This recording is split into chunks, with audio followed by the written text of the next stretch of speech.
上一集咧，我哋就討論咗一個嘅城市嘅供水系統係點樣設計，工程行業對成本效益嘅計算，土地開發嘅時候對基建嘅影響等等，去解釋點解喺洛杉磯呢場嘅大火入邊，消防員係冇水去救火。而喺災難之後啦嚇，咁特朗普咪第一時間出嚟批評係我哋加州嘅州長紐森啊，因為環保嘅原因去保護一條只有2-3寸長嘅魚仔啦嚇，就唔俾北加州嘅水運到嚟我哋南加州。然後就有一啲嘅陰謀論出咗嚟啦，就係話一個種開心果嘅猶太裔嘅商人咧，就點樣去控制我哋嘅水源。今集咧我哋就會講埋好似好有關係，但係其實就冇乜關嘅水資源嘅問題。咁究竟我哋加州人嘅用嘅水咧喺邊一度嚟嘅咧？喺呢度咧都要祝願各位嘅觀眾咧係蛇年大吉啊！呢一年咧都可以好似一條蛇咁樣啦嚇，靈活嘅走位，愈強越強。關關難過就關關過啊嘛！最緊要咧都係身體健康啦嚇，家宅平安。而如果你係住喺香港嘅話咧，你可能會問啊，你哋呢啲住喺外地嘅人咧，點樣去慶祝農曆新年嘅咧？我咧就其實年年都係咁過噶啦，香港又好，喺洛杉磯都好啊，都係每年整下年糕啊、蘿蔔糕啊、芋頭糕之類啦。唔知今年大家有冇喺屋企啊自己整一啲嘅糕點嚟食咧？我哋翻到正題嚇，睇完上一集你就應該知道我哋洛杉磯咧其實就唔係冇水啊，而係因為我哋嘅供水系統喺設計嘅時候去排除呢啲咁極端天氣嘅結果啊，水源咧其實同消防龍頭冇水咧嚇基本上係冇關係㗎。大家應該都會記得啦 ，LADWP 同埋 Pasadena 咧喺火災發生之後咧，曾經呼籲過住喺嗰度嘅市民咧唔好直接飲用水喉開出嚟嘅水喉水。因為啦，嗰個城市嘅用水量咧已經超越咗濾水廠可以處理嘅水量，所以咧佢哋就被逼要直接嘅將未經完全處理嘅食水排入去水管，咁樣做啦，去維持嗰個嘅供水網絡嘅水壓。而而家呢一個嘅規定咧，對於 Pacific Palisades 嘅居民咧，依然都係有效㗎。喺水完成唔同嘅處理嘅過程之前咧，其實都會有蓄水塘啦、儲水庫啦，同埋地下嘅水咧嚇等等咧，係將啲水係儲埋㗎。就好似我哋上一集提過啦，喺山上面嗰個水塔嘅原理係差唔多嘅。真係有需要嘅話咧，其實就係可以將完全冇處理過嘅食水咧，係擺入去個水管入邊㗎。而喺美國啦，有好多嘅資訊咧都係公開透明㗎。如果大家係想知道而家蓄水塘儲水嘅情況嘅話咧，亦都可以上翻加州嘅相關部門嘅網站。火災前後喺南加州幾個容量比較大嘅水塘啦，包括水量最大嘅人工建造嘅 Diamond Valley Lake， 佢嘅儲水量咧基本上係達到頂峰，係足夠供應我哋設計嘅用水量㗎。我亦都可以咁講啦，雖然我哋南加州算係一個沙漠啦，亦都經過好多年乾旱個情況，但係咧因為我哋經濟比較蓬勃嘅關係啦，我哋從來係唔缺食水㗎。以下我哋就嚟講一講究竟我哋嘅食水係邊一度嚟啊？南加州一部分嘅水咧，其實係嚟自我哋 Colorado River 呢個嘅科羅拉多河啊。而一直以嚟咧，其實加州都係使用呢一條河最多嘅州份。因為咧，其實你睇下歷史啦，你都會知道，即係南加州咧都係最早發展啦，同埋最蓬勃發展嘅。呢度咧亦都係有一個比較深奧少少嘅概念啊，就係用水權利嘅問題。呢條河咧旁邊嘅幾個州份咧，喺1922年嘅時候簽訂咗一個嘅協議，定明每一個州份可以喺呢一條河上邊每一年攞幾多嘅比例嘅水。就算上游其他嘅城市啊，因為佢哋發展嘅需要啦，要用多啲水都好啦。佢哋都係唔可以去提取超過咗協議定明嘅部分㗎，而喺比較乾旱嘅年份咧，佢哋都係要預留一定嘅數量嘅水啊，留俾下游嘅加州㗎。亦就係因為咁樣啦，其實通常嚟講，我哋加州都係比較浪費食水啦。相比我哋鄰近嘅 Arizona、Phoenix 即係鳳凰城咧，其實就係天淵之別㗎。雖然咧按照個協議啦，Arizona 都係可以分到一部分嘅水資源。但係由於當地嘅農業同埋工業等等咧係先發展啊，住宅用途嘅用地咧反而係之後先加翻上去。按照住邊個先嚟，邊個就可以享用水資源權利嘅原則啦，又加埋當地嘅降雨係非常非常之少啦，就令到佢哋嗰度嘅住宅區係非常之缺水。大家應該有聽過一個新聞啦，當地北部 Scottsdale 嘅地區有一段嘅時間咧，甚至係停止對居民去供水。佢哋如果喺嗰度住咧，係需要喺其他地方係喺呢個水車上面去買水啊。咁所以咧，當地嘅供水嘅部門咧就必須係要用一個非常之有創意嘅方法啦，去循環使用食水啊。咁啊，我之前都有去過鳳凰城玩啦，咁我就見過一個嘅人工嘅濕地啊，咁我自己就非常之中意㗎嚇。咁但係咧，我諗各位觀眾應該都冇乜興趣㗎嚇。咁特別咧，因為嗰個地方咧，其實就旁邊就有好多啲農業嘅用地啦，咁所以你去到嗰個地方咧，就係一種好刺鼻嘅嗰種牛糞嘅味道啦。而呢一個人工設計嘅人造濕地咧，佢嘅一邊咧係由污水處理廠啊處理完嘅廢水啦，咁即係難聽少少講句啦，就係處理完大家便便嘅水。咁呢啲水流出嚟啦，咁佢就會吸引到一啲嘅野生嘅動物啦、雀鳥啦過嚟呢度嘅棲息。而透過水啦、空氣啦、泥土入邊嘅微生物啦，咁啊就會喺個過程入邊去進一步嘅去淨化呢個嘅水源，然後喺個濕地嘅下游啦嚇，咁就會有一條嘅水管咧，就係直接嘅去通往食水嘅處理廠，然後就再將呢啲嘅水咧去進一步嘅處理變成食水，然後咧嗰度嘅居民咧就可以再去飲用呢啲水啦。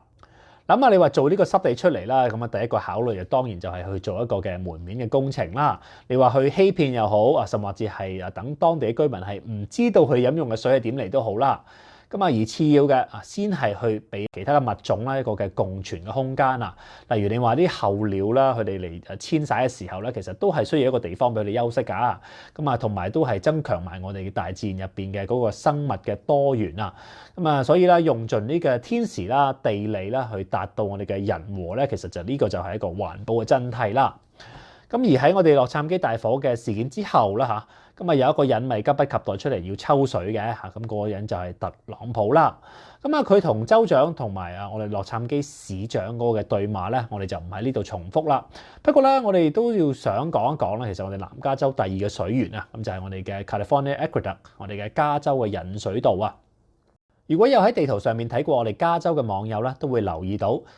中間咪有一個好大嘅凹陷咗嘅地方嘅。而家嗰度就全部係農地啦，咁但係喺幾千年之前咧，其實呢個地方咧係世界上其中一個最大嘅淡水湖泊，佢係接收咗世界上其中一個啦最大嘅山脈 Sierra Nevada 冰山融雪嘅時候流落嚟嘅水㗎。而呢一個嘅湖咧，嗰個出水口咧就係今時今日嘅三藩市嘅灣區啊。咁但係因為種種天然同埋人為嘅原因啦，呢一個嘅湖泊逐漸嘅消失。取而代之嘅成為一片嘅農地。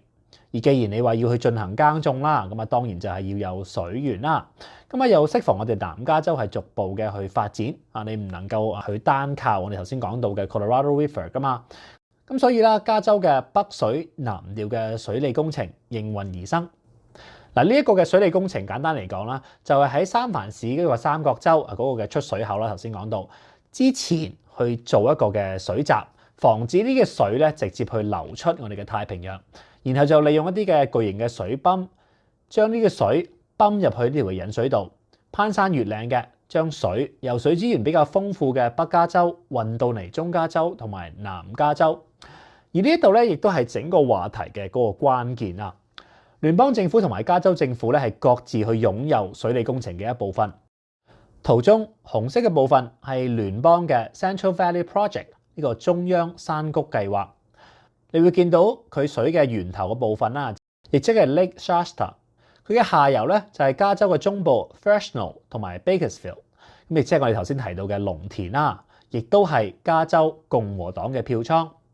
相對嘅藍色嘅部分咧係我哋加州控制嘅 State Water Project 加州水資源計劃。水嘅源頭咧係加州另外一個好大嘅湖泊 Lake Oroville。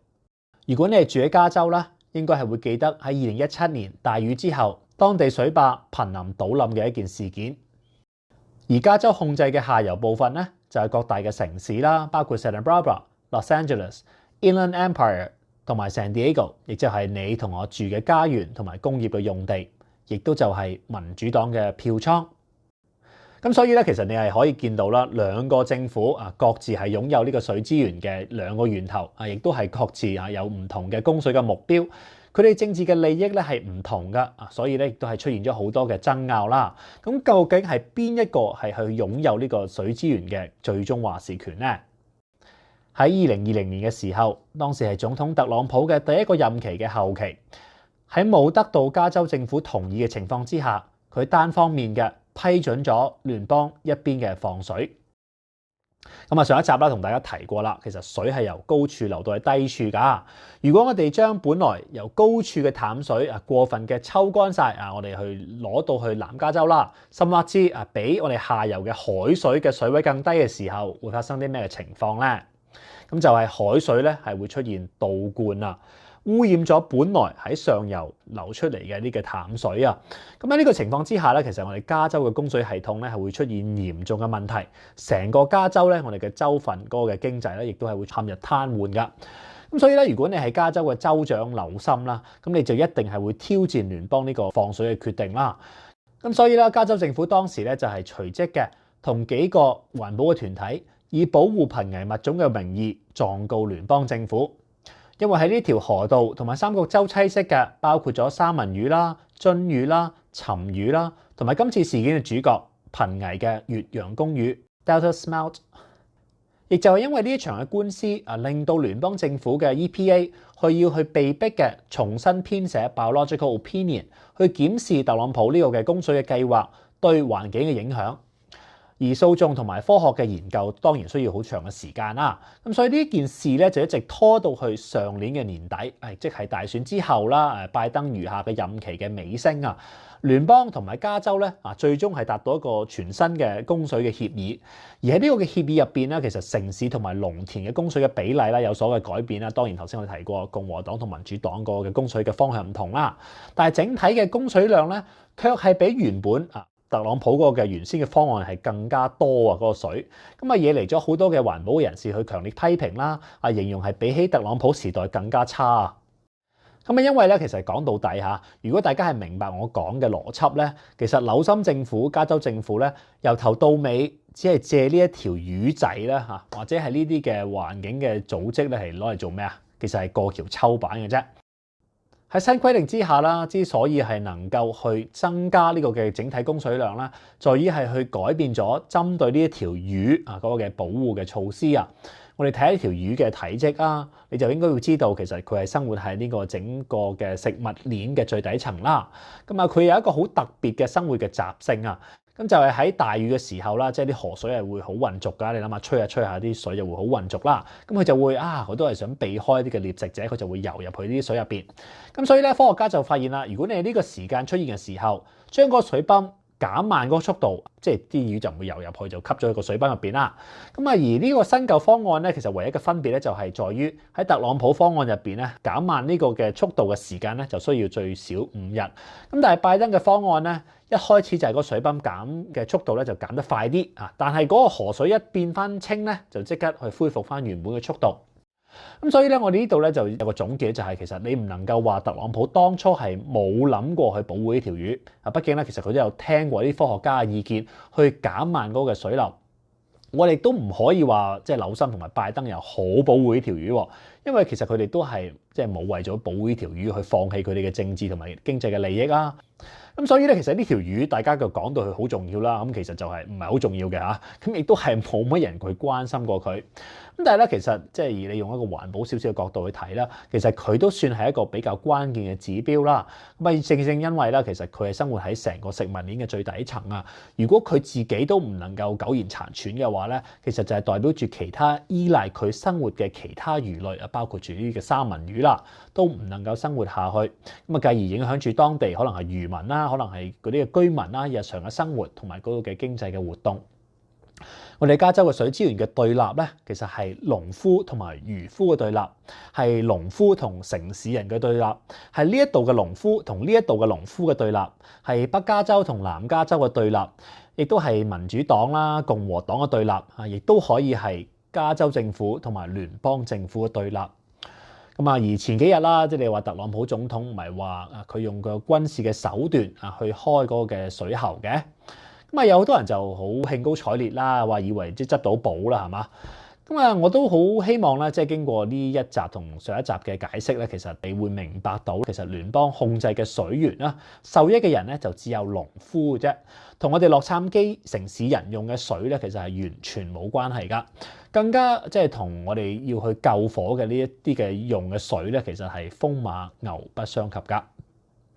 而喺未來嘅一段嘅日子啦，其實特朗普係應該會嘗試咧，再一次嘅去指示聯邦嘅 EPA 啦，去重新去編寫個 biological opinion， 去取代拜登同埋紐森簽嘅呢個嘅方案。然後我哋加州咧又係一次嘅，又係要去訴諸法庭，然後又再拖幾年，然後又要等到下一個總統啦嚇。而共和黨所控制嘅參眾兩院咧，亦都應該係會繼續上一屆佢哋未能夠達到嘅目標啊，就係聯邦頭先講到啦，控制嘅嗰個 Lake Shasta 由源頭嘅去控制我哋加州嘅水源，由源頭嘅去緊握我哋整個加州嘅春代啊。而喺呢啲嘅對立入邊啦，其實都當然就有另外一個少少嘅插曲啦。咁就係嗰個嘅種開心果，我哋加州首屈一指嘅富豪 Stuart Resnick。咁啊，佢係繼呢個比爾蓋茨之後咧，喺美國擁有第二多農田嘅人嚟噶。佢擁有住超過18萬英畝嘅農田。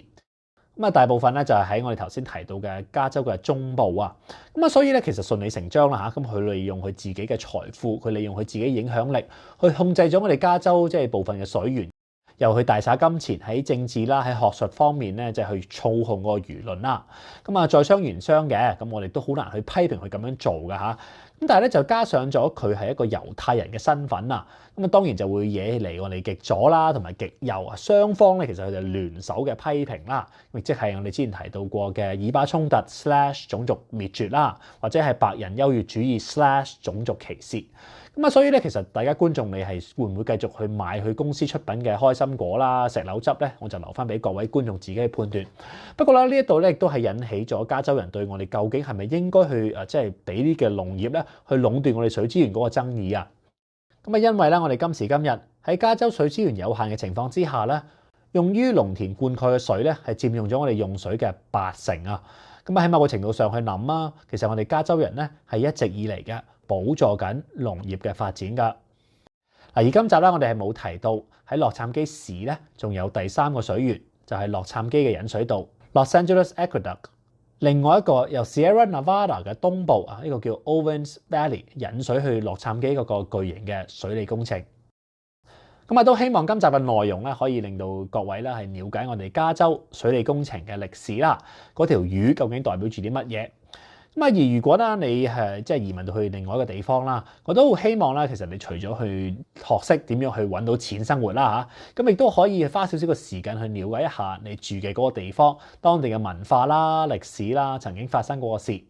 而其中一個好嘅方法啦，咁啊當然就係遊覽一下當地嘅博物館啦。咁啊，好似即係前幾個禮拜就因為山火啦，咁啊有好多個博物館呢度咧都係免費開放㗎。咁啊，好似我啱啱我嘅親戚嚟到呢度遊覽咧，都帶咗佢去幾個，包括住 Natural History Museum，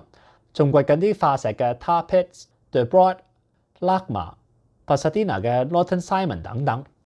咁啊，當然啦，其中比較著名嘅藝術博物館咧，其實佢哋背後嘅金主都係啱啱我哋提到過嘅呢個開心果嘅農場主，係咪好深層政府咧？好啦，咁啊，而另外一個都同水有關嘅啦，咁亦都係一個網友嘅提問。咁啊，點解其實一開始我哋係唔用海水去救火咧？嗱，如果大家喺香港生活過啦，咁你應該會記得香港係咪有海水沖廁嘅？亦都有用海水去救火啊。咁啊，例如啦，喺香港常見到嘅消防龍頭啦，紅色嘅咧就係用淡水噶，黃色嘅咧就係用海水。咁啊，當然啦，有人會質疑啊，用海水去救火咧係會破壞消防車內部嘅水泵，甚至海水入邊嘅鹽咧係會令到救火之後嘅泥土一定時間入邊唔能夠再去長出新嘅植物。咁但係咧，如果你可以平衡到救火嘅時候，可以拯救到個生命同埋財產，其實呢啲嘅質疑咧都係唔會成立噶。面對火災嘅時候咧，其實我哋用咩水去救火得？你話淡水啦、海水啦，甚至污水處理廠出嚟嘅污水都得噶。咁但係咧，其實最大嘅考慮咧都係成本啊嚇。你話如果一開始我哋要鋪設呢啲即係地下嘅海水管線啦，甚至係要加埋我哋上一次提過到嘅水泵啦、水塔啦、消防龍頭啦，甚至其實有啲嘅地方咧係送有一條嘅 recycled water 一啲嘅回收嘅水管啦，亦即係處理完嘅廢水啦。呢3個系統同時嘅運作咧，其實係會比一開始我哋只係擁有一套嘅系統更加昂貴噶。我哋嘅社會係咪願意去俾呢啲嘅系統咧？嗱，以前香港嘅情況比較特別噶，喺買入東江水嘅權利之前咧，其實香港係一直水源不足啊。咁所以咧，用海水去做唔同嘅事咧，當然就係理所當然。但係我哋洛杉磯根本唔缺水嘅情況之下咧，去設置額外嘅海水系統咧，其實基本上咧就係冇必要㗎。而今次火災發生之後啦，大家應該都有留意到，嚟自加拿大嘅救火飛機都喺太平洋上面用海水去救火。消防員亦都係可以用消防車上面備有嘅水塔同埋水泵，去唔同嘅水源，包括大家水池入邊嘅水同埋海旁入邊嘅海水去救火。咁但係講翻轉頭啦，就係呢一場火咧嚟得太過突然啊！你其實就係點救都救唔到噶啦。咁所以咧，你就再討論用咩水去救火咧，就真係唔係話太過重要啊！咁啊，今集嘅內容咧就差唔多啦嚇。咁啊，金木水火土，我哋講咗金啦，咁即係金錢嘅利益啊，我哋嘅政治嘅對立啦。水啊，水嘅來源啦，水利嘅工程嘅設計啦。火同埋土，咁即係我哋今場嘅山火同埋我哋嘅土地發展啦。咁剩翻落嚟嘅木咧，我哋下一集會講到嘅木頭同埋森林嘅樹木啊。咁啊，經常有人會批評我哋加州政府冇做好所謂嘅森林管理啦 （forest management）。咁啊，係咪會對我哋控制山火有積極嘅幫助咧？啊，而喺我哋加州山火經常會發生嘅情況之下，其實我哋喺設計木屋嘅時候啦，或者我哋係住嘅時候咧，有啲咩需要去留意嘅地方咧？咁啊，土木工程啦 （civil engineering） 咧，其實都係一個非常廣泛嘅學科。咁啊，有時候你喺大學嘅時候，你選修嘅科目啦，其實出到嚟咧，同你做嘢嘅時候咧，其實就可能係完全冇關係嘅喎。咁啊，好似咧，我嗰陣時讀嘅土木工程咧，其實就係土木括弧環境啊，即係 civil environmental 啊。咁啊，所以咧，其實我讀嘅咧就係水資源管理啦、食水啦、污水處理啦、空氣污染啦、微生物學啦、生物多樣化啦嗰啲嘢啦嚇。咁啊，其實就係同我出嚟做嘅嘢咧就唔係一樣㗎嚇。咁啊，所以都好多謝即係呢一條嘅多春魚啊，唔係係特朗普嘅多嚿魚啊。咁啊，否則嘅話咧，我都應該冇咁嘅機會咧，同大家去講呢啲咁嘅土木工程嘅話題啊。咁啊，大家應該即係都冇乜興趣會聽噶啦。OK。咁啊，而如果啦睇緊嘅觀眾咧，你係有一啲係比較年輕嚇，咁啊當然咧就只有你心境年輕咧，都算係年輕嚇。有一個嘅桌上遊戲咧，都係咧同我哋今日講到嘅水資源管理係非常之有關㗎。咁啊，呢個應該就係絕咗版嘅 Santiago 啊。咁啊，遊戲入邊咧，其實每一個玩家咧都係一個嘅農場主。咁啊，佢哋咧就係要種下啲薯仔啊、辣椒啊、粟米等等嘅農作物，仲要用金錢、政治嘅利益咧去賄賂村長，去影響去建造水管嘅決定，而去擴展佢哋農業嘅王國。咁啊，同我哋今日咧，我哋講到嘅主題咧，都真係非常之有關啊！咁啊，非常之好玩啦，亦都係非常之有教育嘅意義㗎。有機會嘅話咧，都希望咧可以同大家網友去玩一玩啦。咁啊，都非常之多謝各位嘅收睇啦嚇。咁我哋就下一集再見啦，拜拜。